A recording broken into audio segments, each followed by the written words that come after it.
I started searching for these brothers, and I finally got them.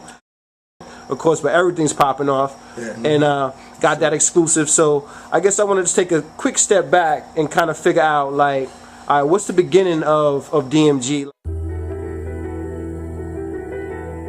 Strictly me, my brother I Make Mad Beats, known as Nemo back in the day. My cousin Synapse, brother Rugged. Oh, okay. And also my homie Exodus was part of the crew. He's a white kid, he was a Jewish white kid, crazy with the rhymes. My homie Amin Supreme, and you know what I'm saying, and a couple other members they go back to Memphis. We were all either family or best friends. Yeah. So it made for good music all the way around. Oh yeah, we were like, a lot of people compare this like boot camp. Okay. Because those cats grew up together. Yeah. Or they had affiliation. Family first. Exactly. No doubt. We had our own beats, we had our own rhymes, we had our own studios. We didn't have to depend on anybody for nothing. You know what I'm saying? Wow. And we just put out music. 95 Live days came and they recognized the music. We started venturing outside of Orlando because a big part of representing Ozone is to get out of Ozone. Yeah, you know I agree. You feel it's better to get your music abroad and make it work its way back towards Orlando, or do you think just try to work it simultaneously? I think that's something that we believe in super heavy. Okay. And this is after years in, is that, all right, we did all the shows out here, we did all the meet and greets out here, we've been out here, but we never gained respect out here. Real respect. Yeah. Until certified. Until he started getting his music on the TV shows, and Nemo started doing his thing with Roxy in the West Coast, and we did the tour, and I got a song on a movie, and things like that. When we started doing those kind of things, then niggas was like, oh, y'all really on some shit. Yeah, we on some shit. You know what I'm saying? Now, did y'all do that with management, or did y'all do that y'all put y'all brains together, just made that plan and just worked y'all plan? Self-management, yo. Yeah. I mean, my brother I Make Mad Beats got a manager. Shout out to Sean Dammit. You know what I'm saying? He kind of played as like a co-manager for some of our movements. You know what I'm saying? But that was later. That was later. Before that, it was all just us. You know what I'm saying? And the people that showed love to us, gave us opportunities. We took advantage.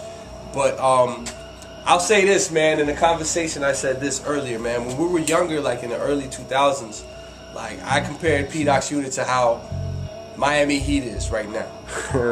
They got tons of talent, but they didn't have a plan. Like you noticed during the season how they didn't have a game plan. They had something different going on. That's how we were when we were young. Wow. We didn't have a business plan. It was straight talent and just raw energy that attracted people to us. You know what I'm saying? No focus though. Yeah. Exactly. Now we hungry. You know, back then we were hungry, but we were hungry for anything we can get. Junk food, whatever. Now we're hungry for a nutritious meal.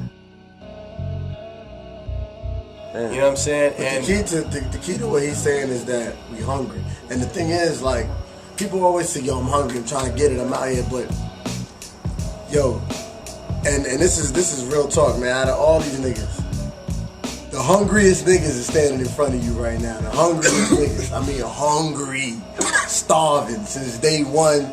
All the way 10 years, 11 years, 12 years, starving the same way, like hungry. What do you think it is that keeps you so? We know it's the love for music, but like, what are you really going after?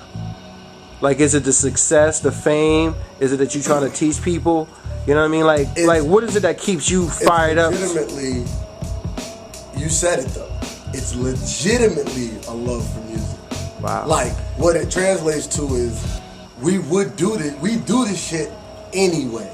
Yeah. And that's that real love mentality. It's just like, look, man, me and this dude link up. We record, write songs, do songs every other week, every other week for the last 8 years. Regardless. That's consistency, yeah. With a plan, without a plan. What you doing today? Chilling. What you want to do? I was getting a lap. It's always let's get in the lap. You know what I'm saying? Always. So shout outs to my old Dockside crew, for real though. The big thing about it is that we all kind of spread out. You know what I'm saying? Okay. Like the earlier years when we were younger, we were all Orlando, hungry, you know what I'm saying, whatever the case is, but cats started branching out and moving out and doing this and doing that. And I think that's what kind of changed the whole atmosphere of P-Docs or Okay. Dockside. You know, I was one of the original members, you know what I'm saying? And to say that he's the youngest cat in our crew, and he basically gave us a breath of fresh air Wow. to move the Dockside movement to a new direction. You know what I'm saying? Yeah, yeah. He keeps all of us on our toes. This dude is crazy. Yeah. You know what I'm saying? Yeah. My bars wouldn't be where they are if it wasn't for him. You know what I'm saying? Wow. That's That's serious. real. That's real. That's honest. You know what I'm saying? Oh, yeah, yeah. But it seems like that's what P-Doc says. You know what I'm saying? Like it Each seems one like, keeps one. yeah, exactly. And it's that honesty that keeps everybody going. Now we have you dropping a first album 2003, I believe, right? Yes, sir. Dirty Work. Yes, yeah. All right. Then you had Zarism. You know what I'm saying? Presents. Mm-hmm. Now what was that? Was that just strictly a mixtape, or was that? Nah, The Heart and Brain. Yeah. That was an album that I completely produced, Okay. and I played like the Pete Rock or DJ Premier role, Okay. where I just made the beats and played the boards, and I guess the Pete Rock role, I popped in and out like on 2 or 3 tracks. Yeah. Out.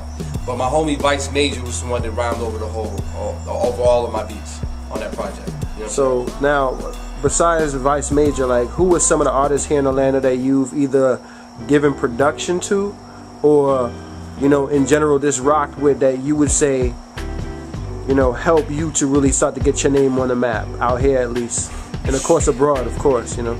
I'll start with first probably the first cat that I dealt with, and he was out of Florida. Was if anybody heard of him, Self-Titled, out of Tampa, Okay. and which actually dropped the album last year with Buck Wild, a classic. Really? Yeah, Yeah. called 1990 Now, and Wow. that album's ridiculous. But Self-Titled is originally from Tampa Bay. And we did a track way back in the day with me, him, Phil the Agony out of Strong Arm Steady from California, you know what I'm saying, and my homie Rugged. And he was one of the first cats to just like show love, like, yo, I'm down. You know what I'm saying? He didn't, I didn't have a name or nothing, and he was just like, yo, I'm down, I love the track. Yeah. You got talent, let's do this. Let's do this, yeah. So shout outs to Self. After that, my homeboy Planet Asia. Okay. He's out. He's a Fresno MC based in LA. You know what I'm saying? You do work, bro. I try, man. That was back in 04. We hooked up. I wanted to get a verse from him because I was a fan. Brought him out here. We did a show. Collaborated with DJ Jesse Jazz. Did a show at the Social. Oh wow. Okay. Showed love. After that, it was just the relationship just blossomed. And he just, whenever he hit Orlando, he was like, yo, Czar, what up? He come through. We'll hit the mall, you come to the crib, play some NBA Live, and then we record a track. So now, me and Planet Asia got a whole album recorded. Wow. You know what I'm saying? We did it over the last year, and that's going to be early next year. You're going to peep out. It's called Via Satellite. It's completely produced by me. We got Casual from the Hieroglyphics on it. We got Oh No, which is Madlib's brother from Stone's Throw on it. We got Prodigal Son from Sons of Man. Yeah. And then we got Rockless Mustard from Helter Skelter also on it. Really? Yes, sir. And That's heavy. And Midas is also I want on to that. send a big shout out to Kinetic 9. Kinetic 9 also known as Beretta 9 from Killer Army.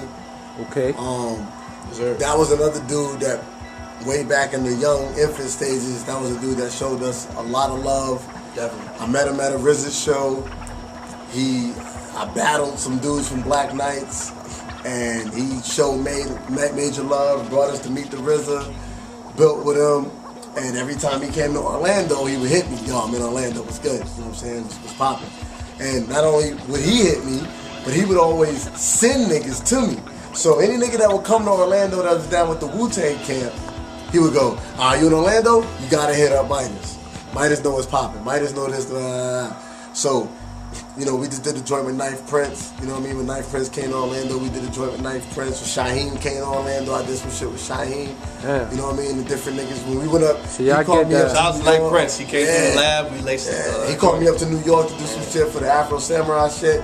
It didn't fully pan out, but boom, we was building with the RZA and all that type of shit. So, you know, big shout That's out to live. Kinetic 9 too. Yeah. So Midas, you know what I'm saying, before we wrap things up, you know what I'm saying, you know we got the Daydream album that's dropped. You know, go get that. Dropped November 1st, 2011. Yeah. You know what I'm saying, Zarism, go get that. But Midas, you know what I'm saying, before we wrap things up, what you got popping? We got shit. All right, me and him got an album called Logan and Victor. Obviously, you know that's Logan. I'm Victor. I'm Sabretooth. You know what I mean? And that's Logan. And we did a whole album breaking down the whole relationship between Wolverine and Sabretooth. We got that. My next project is called Loops, where basically it's just me rhyming over straight loops, no drums, no nothing, soul samples, murder and that. Beast Wars Part 2. I'm waiting for that one. Wars, so I'm doing Beast Wars 2. Midas vs. Madlib, which is the follow-up to Midas That's vs. gonna be Pete Rock. bananas. You know what I mean? And then, we're gonna take it back to, finally doing the solo album, which is called AU. You know what I mean? And that's pretty much done too. And then, from there, with production from Zarism and from I Make Mad Beats and Marco Polo. Marco Polo. Oh no, he's been in the game for a minute, right? Marco Polo? Yeah, for a very long time. Yeah, he's been doing his thing. Yeah, he's doing his thing. Oh no, that's a good cat too. He's a good cat. Oh no. Is also on there. Rock Marciano. Okay. Asia's on there. You know what I mean? Sabak Red from Nonfiction. You know what I mean? So we did that, and then it all branches back into us doing music with each other. Where the sun sets, the moon rises, and we all rejoice for what a great day we had on this adventure.